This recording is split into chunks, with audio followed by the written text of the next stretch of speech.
જય શ્રી કૃષ્ણ, જય માતાજી. કેમ છો બધા? મજામાં જશો તો સ્વાગત છે તમારું આજના અમારા નવા વ્લોગમાં. ટાઈમ થયો છે 12 જેવો ટાઈમ થયો છે અને જો સરસ મજાનો બહાર તડકો નીકળો છે. તો હવે હું વિચારું છું કે અંદર કપડાં સુકાય છે બધા ઉપર સૂકવી દઉં. જોઈ લો સરસ મજાનો કેવો તડકો નીકળો છે બહાર. તો હવે આપણે દોરી ઉપર કપડાં જે અંદર હતા એ બધા લઈ લઉં ને પછી ઉપર સૂકવી નાખું, કારણ કે તડકો નીકળ્યો છે તો બધા કપડાં સરસ સુકાઈ જાય. તો ચાલો હવે હું જાઉં છું ઉપર. હું આવી ગઈ છું ઉપર અને તડકો પણ સરસ છે, જોઈ લ્યો. અને કપડાં પણ બધા મેં દોરી ઉપર સૂકવી દીધા છે. પવન પણ સરસ મજાનો ઠંડો ઠંડો આવે છે ને ઉપર મજા આવે એવું છે. તડકો છે તો બધું કામ ને બધું તો થઈ ગયું છે મારે. તો જમવાનું બાકી છે, તો અત્યારે જે ટાઈમ થશે 12 જેવો, તો પછી મોડેકથી જમીશ. ત્યાં સુધી થોડી વાર અહીંયા ઉપર તડકે બેસું, મજા આવે એવું છે. સરસ મજાનો ઠંડો પવન પણ છે અને તડકો પણ છે. તો ચાલો હવે તમે બધા બ્લોગ આગળ જોતા રહેજો. ઉપર હું આવી ગઈ છું અને તડકો પણ સારો છે, તો કપડાં મેં બધા દોરી ઉપર સૂકવી દીધા છે. તમારે ત્યાં તડકો નીકળો છે કે નહીં જરાક કોમેન્ટ કરીને બધા જણાવજો. અને પવન પણ સારો છે, ઠંડો ઠંડો પવન પણ આવે છે અને સાથે તડકો પણ છે. હવે શિયાળા જેવું લાગે છે થોડું થોડું. આજે તો ઠંડી પણ છે, તો હવે હું થોડીક વાર તડકે બેસું તો મજા આવે એવું છે. અને સરસ મજાનું બધું વાતાવરણ છે, જોઈ લો. હું તમને આગળ બતાવું. ચાલો જોઈ લો કેવું મસ્ત વાતાવરણ છે બધું છે ને, બહુ મસ્ત વાતાવરણ. તો ચાલો હવે તમે બ્લોગ આગળ જોતા રહેજો. તડકો તો આપણને થોડીક વાર જ સારો લાગે. તો ચાલો હવે હું નીચે જાઉં છું. કપડાને બધું સુકાઈ જાય છે, જેવું વરસાદ જેવું પાછું લાગશે તો પાછું આપણે ઉપર ધક્કો થશે કપડાને લેવા. તો ચાલો હવે હું નીચે જાઉં છું. હું તો નીચે આવતી રહી છું. તડકો તો આપણને થોડીક વાર જ સારો લાગે. અને આવીને હું તો ઝૂલા ઉપર બેસી ગઈ છું. થોડી વાર આમ તડકે બેસીને તો એકમાં આમ અંધારા જેવું આવવા માંડ્યું. મેં કીધું હાલો હવે નીચે વયું જવાય. તો હવે હું નીચે આવતી રહી છું. મારું કામ પણ બધું થઈ ગયું છે, એટલે હું ઝૂલા ઉપર બેસી ગઈ છું. થોડી વાર ઝૂલા ઉપર બેસ્યું ને પછી નાહી ધોઈને થઈ જાઉં ફ્રેશ. જમવાને તો હજી વાર છે, ટાઈમ થયો છે 12:15 જેવો થયો છે ટાઈમ.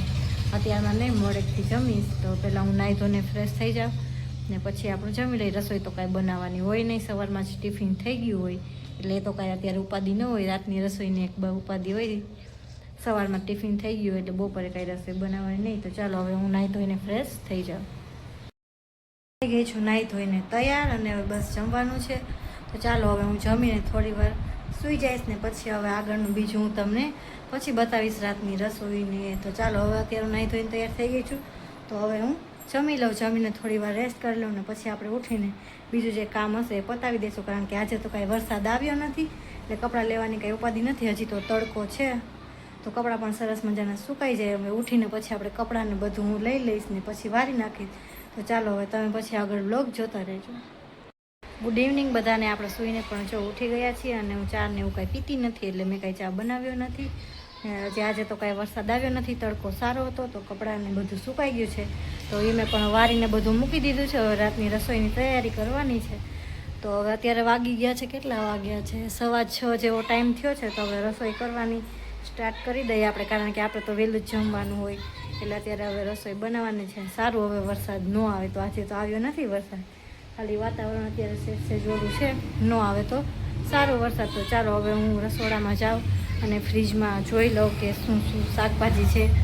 સાથે તો રાત્રે કંઈક શાકભાજી કે એવું કંઈક બનાવી નાખું. કાલે દાળ કે એવું કંઈક કર્યું તો આપણે. તો ફ્રીજમાં તો છે જો અત્યારે દૂધી છે અને ફોલેલા ચોળા પણ છે. તો આપણે આજે લીલા ચોળા અને બટાટાનું શાક બનાવી નાખું અને ખીચડી બનાવી નાખું. ચાલો હું તમને પછી આગળ બતાવું.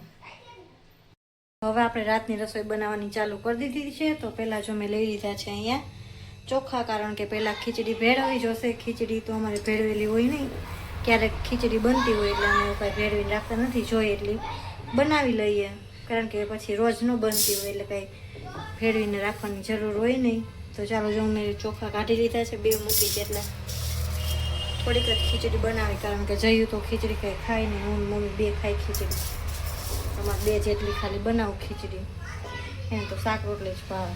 કઢી ખીચડી બનાવી તો વળી ક્યારેક ખાય ખીચડીને એવું, પણ એને શાક આવે ખીચડી ન મજા આવે. બટાટાનું શાક બનાવ્યું હોય ને તો ખાય ખીચડી. જો મેં અહીંયા ચોખા તો કાઢી લીધા હતા, હવે લઈ લીધી છે આમાંથી આપણે લઈ લઈએ દાળ, મગની દાળ, અને ખીચડી પછી સરસ મજાની ભેળવી નાખીએ, થોડીક જ ભેળવી, કારણ કે પછી કોઈ આપણે રોજ બનાવતા ન હોય ને પછી ખોટી આપણે રાખવી પડે, જોતી હોય ત્યારે ભેળવી લઈએ. તો ચાલો હું પહેલાં ખીચડી વઘારી નાખું. તો જો મેં અહીંયા ખીચડી વઘારી લીધી છે અને હવે દૂધ પણ આવી ગયું છે, દૂધ ગરમ કરવાનું બાકી છે, અને અહીંયા લોટ પણ મેં બાંધી લીધું છે. પેલા દૂધ ગરમ કરી લઉં ને પછી વઘારી નાખીશ શાક. ખીચડી તો જો બની ગઈ છે અને હવે મેં મૂકી દીધું છે દૂધ ગરમ કરવા. ખીચડી તો બનીને થઈ ગઈ છે તૈયાર, ને હવે દૂધ પણ આવી ગયું. તો મેં પહેલાં કીધું લાવો પહેલાં દૂધ ગરમ જ કરી લઉં, તો દૂધ પણ ગરમ કરવા મૂકી દીધું છે. અને હજી શાક બનાવવાનું બાકી છે. દૂધ ગરમ થઈ જાય પછી શાક વઘારી નાખું, શાક વઘારીને પછી બનાવી નાખું રોટલી. ત્યાં તો બધા આવી જશે ને પછી બધા બેસી જઈએ જમવા. તો ચાલો હવે દૂધ ગરમ થવા આવે છે તો હવે હું શાક બનાવી નાખું. તો અહીંયા ખીચડી પણ સરસ મજાની બનીને આપણી ખીચડી તૈયાર થઈ ગઈ છે. અહીંયા શાક વઘારવાનું તૈયારી મેં ચાલુ કરી દીધી છે અને અહીંયા દૂધ પણ ગરમ થઈ ગયું છે. અને જો ટમેટું ને ડુંગળી મરચું વગેરે લીલી ડુંગળી હોય એટલે સુકેલી ડુંગળી ન નાખી, લીલી ડુંગળી નાખી તો શાક બહુ મસ્ત થાય. તમે લીલી ડુંગળી શાકમાં નાખો છો કે નહીં કોમેન્ટ કરી દેજો. અને આજે મેં લસણને કાંઈ ટીસ્યું નથી, ખાલી એના જ વઘારમાં નાખું છું. જોઈએ આજે અલગ કંઈક ટ્રાય મારીએ કેવું શાક બને. તો તમે લીલી ડુંગળી નાખો છો કે નહીં જરા કોમેન્ટ કરી દેજો. અત્યારે તો સરસ મજાની લીલી ડુંગળી હોય એટલે જે શાકમાં નાખવાની હોય શાકમાં તમે લીલી ડુંગળી નાખી દઈએ છીએ. તો ચાલો હવે હું શાક વઘારી લઉં. જોઈ લો આપણું ચોરા બટાટાનું શાક પણ સરસ મજાનું થઈ ગયું છે. અહીંયા ખીચડી પણ બની ગઈ છે અને રોટલી પણ થઈ ગઈ છે. ચાલો હવે એમ બધા બેસી જઈએ જમવા. તો તમે પણ બધા ચાલો જમવા. અને શાક કેવું બન્યું છે કોમેન્ટ કરી દેજો. જો શાક બનાવ્યું સોરા બટેટાનું, ખીચડી, ચોરા બટેટા, ખીચડી, રોટલી, છાશ. તમારે બધાને ખાવું શું શું તમે બનાવો છો કોમેન્ટ કહેજો. કા હા, કેવા બિસાડા ખેડૂત હેરાન છે, બધું બગડી ગયું. જો તો ખરા સરકાર શું દે? સરકાર દે આઠાના બધાને આઠાના દેવાના. આટાણ છો બધાને શું હોય ખબર છે? દિવાળી આવે ને તો આ બધા પાકની રાહ જોઈને બેઠા હોય. એને એમ થાય કે આપણે દિવાળી હોય પ્રસંગ આપણે કાઢવાનો હોય, એમાં બિસાડા 2-3 વર્ષથી ભેરું કરતા હોય અને એમ કંઈક આવતા વર્ષ સારું થાય ને તો આપણે કાંઈક દીકરી દીકરાના પ્રસંગ કરવા હોય તો થાય. તો સોનાનો ભાવ તો આસમાન ઉપર, સોનું ક્યાંથી કરાવવું અને ખાવાનું કરવું કે દીકરા દીકરીના પ્રસંગ કરવા ને સરકારને કંઈક વિચાર તો કરવો પડે ને, તો ન કરવાનો હોય. સરકાર શું કરે? હે સરકાર બિસાડી શું કરે? શું સરકાર બીજા કંઈક વીમો માણે કરી તો દેવું છે ને. અત્યારે ખેડૂતો કેવા રોઈશ કારા પાણીએ, એને અન્ન પાણી મૂકી દીધા છે, તો વિચાર તો કરવો પડે ને બધે. પછી સરકારી રીતે લડાઈ ન થાય બધાને. અત્યારે બધાને કે ચૂંટણી હોય તો ક્યાં બધા દોડે છે, એમાં અત્યારે દોડતા હોય તો બરોબર ને. આપણે થાશું જ કહેવાનું, દુઃખ થતું હોય એને ભલે દુઃખ થાય. આપણે તો બધાનું ખેડૂતનું જોવું હોય અને ખેડૂતનું સારું હોય છે તો જ આપણે બધા ખાઈ પીવાના છે. આપણે બધું નકર ક્યાંથી ને કાઢીશું ખાવાનું? બોલ બરોબર ને? બરોબર. ખેડૂતની આ દયા જો આ ખેડૂત દયાથી રોટલી ખાઈ છે, ખેડૂત દયાથી આ ખીચડી, આ શાકભાજી ક્યાંથી લાવે છે, આ દૂધ દહીં બધું ક્યાંથી કાઢો? ખેડૂત. અને નેડ તો હાવ ઢોરને નથી બિસાડે ને, એ શું કરવાના? બોલ પલળી ગયું, બધું પલળી ગયું. એટલે આ બધાને હું બોલું છું, બધા કોમેન્ટ તો કહેજો. સારું કહું છું ને, કઈ ખરાબ નથી કહેતી ને. આપણે સારું કે કેવા રોઈશ આપણને કંઈક ખાવા માંડે.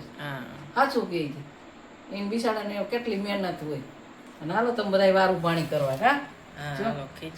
ખીચડી, સોરા બટેટાનું શાક ને ઠંડી છાશ ને રોટલી. તમારે બધાને વારું પાણી કરવા હોય તો આવી જાવ. કા અને અમારા વિડીયો સારા લાગતા હોય તો લાઈક શેર ને સબસ્ક્રાઈબ કરવાનું ભૂલતા નહીં. કોમેન્ટ તો કરજો ખેડૂત વિશે.